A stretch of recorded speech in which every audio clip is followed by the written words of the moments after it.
नमस्कार प्रिय दर्शकों। उपस्थित हूँ एक महत्वपूर्ण विषय को लेकर जो बहुप्रतीक्षित भी था। विषय है गंडमूल शांति। कहीं कहीं गंडांत मूल, कहीं कहीं शतैसा आदि कहते हैं। नक्षत्रों में गंडमूल जो नक्षत्र है, इन नक्षत्रों में जिन जातकों का जन्म होता है उनके साथ दुर्योग लगता है। और ऐसे जातकों को 27 दिन तक कम से कम तो बिल्कुल माता पिता को नहीं देखना चाहिए और अधिक से अधिक 6 माह तक ऐसे जातकों को देखना नहीं चाहिए। आइए चर्चा करते हैं कि यह नक्षत्र कौन सा है। यह नक्षत्र है सर्वप्रथम श्लेषा, दूसरा मघा, तीसरा ज्येष्ठा, चौथा मूल, पांचवा अश्वनी और छठवां रेवती। ये 6 नक्षत्र हैं। इन 6 नक्षत्रों में जन्म लेने वाले जातक गंडमूल के अंतर्गत आते हैं, अर्थात इनकी सतैसा होती है, सतैसा की शांति होता है। ऐसे में ये जातक बड़े उद्यमी भी होते हैं, बड़े पराक्रमी भी होते हैं और ये बहुत ख्याति भी पाते हैं। लेकिन इनके साथ दुर्योग होता है। जब तक यह शांति नहीं की जाती है तब तक ये माता पिता को, खुद को ये नुकसान ही पहुंचाते रहते हैं। इन गंडमूल नक्षत्र में जन्म लेने वाले जातक अपना, अपने स्वजन का, अपने माता पिता का नुकसान करते हैं। इनके जन्म लेने के साथ ही माता पिता और परिवार की अवनति प्रारंभ हो जाती है और इन नक्षत्रों की शांति अवश्य करनी चाहिए। आइए चर्चा करते हैं कि इन नक्षत्रों में जो चरण हैं वो कौन कौन से हैं। डी, डू, डे, डो, डलिया ड जो होती है, डी, डू, डे, डो, ये श्लेषा नक्षत्र के 4 चरण हैं। इन नक्षत्रों से में जिन जातकों का जन्म हुआ है उनकी राशि नाम इन्हीं अक्षरों से पड़ेगी और जिनका राशि नाम इन अक्षरों से है वो श्लेषा के नक्षत्र के अंतर्गत आते हैं और वो सतैसा के कारण में फंस जाते हैं। वहीं मघा, मघा के 4 चरण हैं, मा, मी, मु, में। ये 4 चरण हैं मघा के, ये भी सतैसा के अंतर्गत आते हैं। उसके बाद ज्येष्ठा, ज्येष्ठा नक्षत्र के 4 चरण हैं, नो, या, ये, यू। ये 4 चरण ज्येष्ठा के हो गए। उसके बाद आता है मूल, मूल के 4 चरण हैं, ये, यो, भा, भी।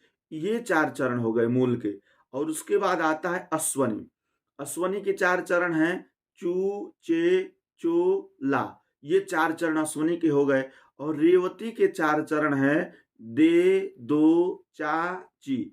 इन इन अक्षरों से जिनका भी राशि नाम पड़ता है, जन्म नाम पड़ता है, वो गंडमूल के अंतर्गत आते हैं। अभी आपको मैं बोर्ड पर समझाऊंगा, आप सामने बोर्ड पे देख भी सकते हैं कि इनमें सारे नक्षत्रों का चरण दर्शाया गया है। और ये चरण है और इसके प्रथम चरण, द्वितीय चरण, तृतीय चरण, चतुर्थ चरण।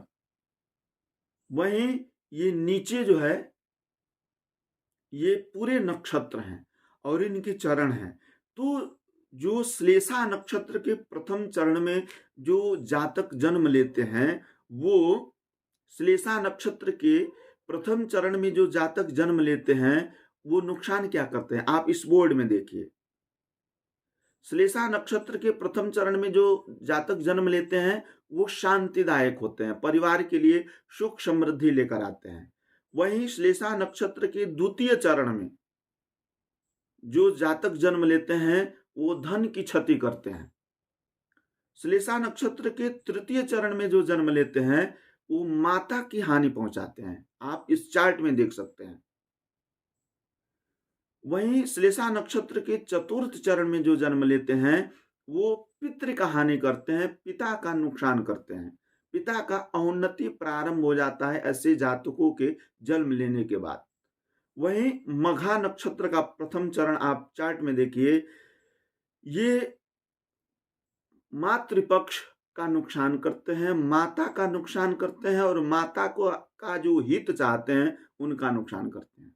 इनके जन्म लेने के बाद माता का और मातृपक्ष का औन्नति नुकसान प्रारंभ हो जाता है। मघा नक्षत्र का द्वितीय चरण में जो जातक जन्म लेते हैं वो पितृभय से पीड़ित रहते हैं, पिता को भयाक्रांत करते हैं, पिता का नुकसान करते हैं, इसलिए गंडमूल की शांति अवश्य करनी चाहिए। वहीं मघा नक्षत्र का जो तृतीय चरण है चार्ट में देखिए आप, तो ये सुख संपत्तिदायक है। ये चार्ट में बहुत आराम से और सरलता पूर्वक बना दिया है कि आप जो ज्योतिष नहीं जानते हैं या जो समझना चाहते हैं वो बड़े सरल तरीके से समझ लेंगे। वहीं मघा नक्षत्र का चतुर्थ चरण है धन और विद्या का लाभ पहुंचाता है। ऐसे जातक जन्म लेते हैं तो परिवार में धन और ज्ञान, बुद्धि, विवेक, शिक्षा की वृद्धि होती है। प्रिय दर्शकों, यह मेरा प्रयास एक ज्योतिष को सरल बनाने का है और जिनके लाभ योग्य हो वो अवश्य इसे देखें, समझें।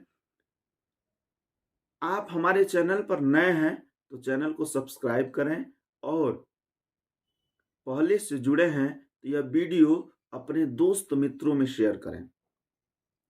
प्रिय दर्शकों, ये ज्येष्ठा नक्षत्र की बात करते हैं। ज्येष्ठा नक्षत्र का प्रथम चरण में जिस जातक का जन्म होगा वो अपने बड़े भाई का नुकसान करते हैं, उनकी अवनति हो जाती है। ज्येष्ठा नक्षत्र के द्वितीय चरण की बात करें तो छोटे भाई की हानि होती है और ज्येष्ठा नक्षत्र के तृतीय चरण की बात करें तो माता की हानि होती है। और ज्येष्ठा नक्षत्र का जो चतुर्थ चरण है ये कहता है कि यह जातक स्वयं का हानि करेगा, ये स्वयं अपने जीवन में क्षीणहीन दीन अवस्था में जीवन व्यतीत करेगा। वहीं मूल नक्षत्र की बात करें तो मूल नक्षत्र का प्रथम चरण कहता है कि पितृ की हानि होगी, दूसरा चरण कहता है कि माता की हानि होगी, तीसरा चरण कहता है कि धन का नाश करेगा यह जातक, और मूल नक्षत्र का चतुर्थ चरण शांतिदायक है। इस चरण में जन्म लेने वाले जो जातक होते हैं शांति प्रिय होते हैं और उनके जन्म लेते ही परिवार में शांति प्राप्त होने लगती है। वहीं अश्वनी नक्षत्र की बात करते हैं, आप चार्ट में देख सकते हैं। अश्वनी नक्षत्र का प्रथम चरण पितृभय, पिता को भय प्रदान करता है और पिता को अवनति प्रदान करता है। दूसरा चरण अश्वनी नक्षत्र का सुख एवं ऐश्वर्य प्रदान करने वाला है। तीसरा चरण अश्वनी नक्षत्र का पद प्रतिष्ठा की वृद्धि कराता है, अश्वनी नक्षत्र का तीसरा चरण। चतुर्थ चरण अश्वनी नक्षत्र का तो यश की वृद्धि कराता है, यशस्वी बनाता है, भाग्य का वृद्धि करता है। प्रिय दर्शकों, जिन जातकों का या जिनका पहले से भी इन नक्षत्रों में जन्म है या इन अक्षरों से नाम पड़ता है वो गंडमूल की शांति अवश्य करनी चाहिए, नहीं तो परिवार में और जातक के साथ दुर्योग लगा ही रहता है, कोई कार्य समय से नहीं होता और भौतिक, दैहिक, दैविक, भौतिक तीनों प्रकार के ताप ऐसे जातकों को पीछा नहीं छोड़ते हैं, मतलब इनको सताते ही रहते हैं। वहीं रेवती नक्षत्र अंतिम नक्षत्र है और इसका जो प्रथम चरण में का फल है, इस नक्षत्र में जिस जातकों का जन्म हुआ है यह है पहला नक्षत्र चरण, जो कहता है चार्ट में देखिए कि यह नृप समान, राजा के समान जीवन व्यतीत करता है।